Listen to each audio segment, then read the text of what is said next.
അധ്യായം 23. പൗലോസ് സംഘത്തെ സൂക്ഷിച്ചു നോക്കിക്കൊണ്ട് പറഞ്ഞു, സഹോദരന്മാരെ, ഇന്നേ വരെ ദൈവത്തിൻ്റെ മുമ്പിൽ നല്ല മനസാക്ഷിയോടെയാണ് ഞാൻ ജീവിച്ചത്. പ്രധാന പുരോഹിതനായ അനനിയാസ് തൻ്റെ അടുത്ത് നിന്നവരോട് അവൻ്റെ മുഖത്ത് അടിക്കാൻ ആജ്ഞാപിച്ചു. അപ്പോൾ പൗലോസ് അവനോട് പറഞ്ഞു, വെള്ളപൂശിയ മതിലേ, ദൈവം നിന്നെ പ്രഹരിക്കാനിരിക്കുന്നു. എന്നെ നിയമാനുസൃതം വിധിക്കുവാനാണ് നീ ഇവിടെ ഇരിക്കുന്നത്. എന്നിട്ടും നിയമവിരുദ്ധമായി പ്രഹരിക്കാൻ നീ കൽപ്പിക്കുന്നുവോ? അടുത്തു നിന്നവർ ചോദിച്ചു, ദൈവത്തിന്റെ പ്രധാന പുരോഹിതനെ നീ അധിക്ഷേപിക്കുകയാണോ? പൗലോസ് പറഞ്ഞു, സഹോദരന്മാരെ, അവൻ പ്രധാന പുരോഹിതനാണെന്ന് ഞാൻ അറിഞ്ഞില്ല. എന്തെന്നാൽ ഇങ്ങനെ എഴുതപ്പെട്ടിരിക്കുന്നു, നിന്റെ ജനത്തിൻ്റെ ഭരണകർത്താവിനെ നീ ദുഷിച്ചു സംസാരിക്കരുത്. സംഘത്തിൽ ഒരു വിഭാഗം സദുക്കായരും മറ്റുള്ളവർ ഫരിസേയരുമാണെന്ന് മനസ്സിലാക്കിയ പൗലോസ് ഇങ്ങനെ വിളിച്ചു പറഞ്ഞു, സഹോദരന്മാരെ, ഞാനൊരു ഫരിസേയനും ഫരിസേയ പുത്രനുമാണ്. മരിച്ചവരുടെ പുനരുത്ഥാനത്തിലുള്ള പ്രത്യാശയെ സംബന്ധിച്ചാണ് ഞാൻ വിചാരണ ചെയ്യപ്പെടുന്നത്. അവനിത് പറഞ്ഞപ്പോൾ ഫരിസേയരും സദുക്കായരും തമ്മിൽ അഭിപ്രായ ഭിന്നതയുണ്ടാവുകയും അവിടെ കൂടിയിരുന്നവർ രണ്ടു പക്ഷമായി തിരിയുകയും ചെയ്തു. കാരണം പുനരുത്ഥാനമോ ദൈവദൂതനോ ആത്മാവോ ഇല്ല എന്നാണ് സദുക്കായർ പറയുന്നത്. ഫരിസേയരാകട്ടെ ഇവയെല്ലാം ഉണ്ടെന്നും പറയുന്നു. അവിടെ വലിയ ബഹളമുണ്ടായി. ഫരിസേയരിൽപ്പെട്ട ചില നിയമജ്ഞർ എഴുന്നേറ്റ് ഇങ്ങനെ വാദിച്ചു, ഈ മനുഷ്യനിൽ ഞങ്ങൾ ഒരു കുറ്റവും കാണുന്നില്ല. ഒരു ആത്മാവോ ദൂതനോ ഒരുപക്ഷെ ഇവനോട് സംസാരിച്ചിരിക്കാം. തർക്കം മൂർച്ഛിച്ചപ്പോൾ പൗലോസിനെ അവർ വലിച്ചു കീറുമോ എന്ന് തന്നെ സഹസ്രാധിപൻ ഭയപ്പെട്ടു. അതിനാൽ അവരുടെ മുമ്പിൽ നിന്ന് പൗലോസിനെ ബലമായി പിടിച്ച് പാളയത്തിലേക്ക് കൊണ്ടുപോകാൻ അവൻ ഭടന്മാരോട് കൽപ്പിച്ചു. അടുത്ത രാത്രി കർത്താവ് അവന് പ്രത്യക്ഷപ്പെട്ടു പറഞ്ഞു, ധൈര്യമായിരിക്കുക. ജെറൂസലേമിൽ എന്നെക്കുറിച്ച് നീ സാക്ഷ്യം നൽകിയതുപോലെ തന്നെ റോമായിലും സാക്ഷ്യം നൽകേണ്ടിയിരിക്കുന്നു.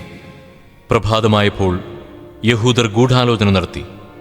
പൗലോസിനെ വധിക്കുന്നതുവരെ തങ്ങൾ ഒന്നും തിന്നുകയോ കുടിക്കുകയോ ചെയ്യുകയില്ലെന്ന് അവർ ശപഥം ചെയ്തു. 40-ലധികം പേർ ചേർന്നാണ് ഈ ഗൂഢാലോചന നടത്തിയത്. അവർ പുരോഹിത പ്രമുഖന്മാരെയും ജനപ്രമാണികളെയും സമീപിച്ചു പറഞ്ഞു, ഞങ്ങൾ പൗലോസിനെ കൊല്ലുന്നതുവരെ ഭക്ഷണം കഴിക്കുകയില്ലെന്ന് ശപഥം ചെയ്തിരിക്കുകയാണ്. അവനെ സംബന്ധിക്കുന്ന കാര്യങ്ങൾ കൂടുതൽ സൂക്ഷ്മമായി അന്വേഷിക്കുന്നതിനെന്ന ഭാവേന അവനെ നിങ്ങളുടെ അടുക്കൽ കൊണ്ടുവരാൻ നിങ്ങൾ സംഘം മുഴുവൻ ഒന്നിച്ച് സഹസ്രാധിപനോട് ആവശ്യപ്പെടുവിൻ. ഇവിടെ എത്തുന്നതിനു മുമ്പ് തന്നെ അവനെ കൊല്ലാൻ ഞങ്ങൾ ഒരുങ്ങിയിരിക്കുകയാണ്. പൗലോസിന്റെ സഹോദരീപുത്രൻ ഈ ചതിയെപ്പറ്റി കേട്ടു. അവൻ പാളയത്തിൽ ചെന്ന് പൗലോസിനെ കണ്ട് വിവരമറിയിച്ചു. പൗലോസ് ഒരു ശതാധിപനെ വിളിച്ചു പറഞ്ഞു, ഈ യുവാവിനെ സഹസ്രാധിപന്റെ അടുക്കൽ കൊണ്ടുചെല്ലുക. അവന് എന്തോ പറയാനുണ്ട്. അതിനാൽ അവൻ അവനെ സഹസ്രാധിപന്റെ മുമ്പിൽ കൊണ്ടുചെന്ന് ഇപ്രകാരം ബോധിപ്പിച്ചു, തടവുകാരനായ പൗലോസ് എന്നെ വിളിച്ച് ഈ ചെറുപ്പക്കാരനെ നിന്റെ അടുക്കൽ കൊണ്ടുവരാൻ ആവശ്യപ്പെട്ടു. അവൻ എന്തോ പറയാനുണ്ട് പോലും. സഹസ്രാധിപൻ അവനെ കൈക്ക് പിടിച്ചു മാറ്റി നിർത്തി രഹസ്യമായി ചോദിച്ചു, എന്താണ് നിനക്ക് പറയാനുള്ളത്?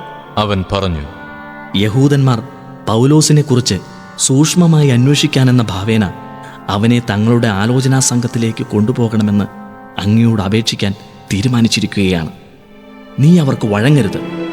കാരണം അവരിൽ 40-ലേറെ പേർ പൗലോസിനെ വധിക്കാതെ ഭക്ഷിക്കുകയോ പാനം ചെയ്യുകയോ ഇല്ല എന്ന് വ്രതമെടുത്തുകൊണ്ട് അവനെ ആക്രമിക്കാൻ പതിയിരിക്കുന്നുണ്ട്. നിന്നിൽ നിന്ന് അനുവാദം ലഭിക്കുമെന്ന് പ്രതീക്ഷിച്ചുകൊണ്ട് അവർ ഒരുങ്ങിയിരിക്കുകയാണ്. ഈ കാര്യം നീ എന്നെ അറിയിച്ചുവെന്ന് ആരോടും പറയരുതെന്ന് നിർദ്ദേശിച്ച് സഹസ്രാധിപൻ അവനെ പറഞ്ഞയച്ചു. പിന്നെ അവൻ 2 ശതാധിപന്മാരെ വിളിച്ച് ആജ്ഞാപിച്ചു, രാത്രിയുടെ 3-ാം മണിക്കൂറിൽ കേസറിയ വരെ പോകാനായി 200 ഭടന്മാരെയും 70 കുതിരപ്പടയാളികളെയും 200 ശൂലധാരികളെയും ഒരുക്കി നിർത്തുക. പൗലോസിന് യാത്ര ചെയ്യാനുള്ള കുതിരകളെയും തയ്യാറാക്കുക. അവനെ ദേശാധിപതിയായ ഫെലിക്സിന്റെ അടുക്കൽ സുരക്ഷിതമായി എത്തിക്കണം. അവൻ ഇങ്ങനെ ഒരു കത്തുമെഴുതി, അഭിവന്ദ്യനായ ദേശാധിപതി ഫെലിക്സിന് ക്ലാവൂദിയോസ് ലീസിയാസിന്റെ അഭിവാദനങ്ങൾ. ഈ മനുഷ്യനെ യഹൂദന്മാർ പിടിച്ചു ബന്ധിച്ചു. ഇവനെ കൊല്ലാൻ അവർ ഒരുമ്പെട്ടപ്പോൾ ഇവൻ റോമാ പൗരനാണെന്നറിഞ്ഞ് ഞാൻ ഭടന്മാരോടുകൂടെ ചെന്ന് ഇവനെ രക്ഷിച്ചു. ഇവന്റെ മേലുള്ള ആരോപണം എന്താണെന്ന് സൂക്ഷ്മമായി അറിയണമെന്ന് ആഗ്രഹിച്ച് ഞാൻ ഇവനെ അവരുടെ ആലോചനാ സംഘത്തിൽ കൊണ്ടുചെന്നു. ഇവന്റെ പേരിലുള്ള ആരോപണം അവരുടെ നിയമങ്ങളെ സംബന്ധിക്കുന്ന പ്രശ്നങ്ങളെക്കുറിച്ചാണെന്ന് ഞാൻ മനസ്സിലാക്കി. എന്നാൽ വധമോ കാരാഗൃഹമോ അർഹിക്കുന്ന ഒരു ആരോപണവും ഉണ്ടായിരുന്നില്ല. ഇവനെതിരെ ഗൂഢാലോചന ഉണ്ടെന്നറിഞ്ഞ് ഉടൻ തന്നെ ഞാൻ നിന്റെ അടുക്കിലേക്ക് ഇവനെ അയക്കുകയാണ്. ഇവനെതിരായുള്ള ആരോപണങ്ങൾ നിന്റെ മുമ്പിൽ സമർപ്പിക്കാൻ പരാതിക്കാരോട് ഞാൻ ആവശ്യപ്പെട്ടിട്ടുണ്ട്. അങ്ങനെ കൽപ്പനയനുസരിച്ച് ഭടന്മാർ പൗലോസിനെ രാത്രി തന്നെ അന്തിപ്പാത്രീസിലേക്ക് കൊണ്ടുപോയി. പ്രഭാതമായപ്പോൾ അവനോടൊന്നിച്ചു പോകാൻ കുതിരപ്പടയാളികളെ നിയോഗിച്ചിട്ട് ഭടന്മാർ പാളയത്തിലേക്ക് മടങ്ങി. അവർ കേസറിയായിലെത്തി കത്ത് ദേശാധിപതിയെ ഏൽപ്പിക്കുകയും പൗലോസിനെ അവന്റെ മുമ്പിൽ കൊണ്ടുവരികയും ചെയ്തു. കത്ത് വായിച്ചതിനു ശേഷം അവൻ ഏത് പ്രവിശ്യയിൽപ്പെട്ടവനാണെന്ന് അവൻ ചോദിച്ചു. കിലിക്യക്കാരനാണെന്നറിഞ്ഞപ്പോൾ അവൻ പറഞ്ഞു, പരാതിക്കാർ വരുമ്പോൾ ഞാൻ നിന്നെ വിസ്തരിക്കാം.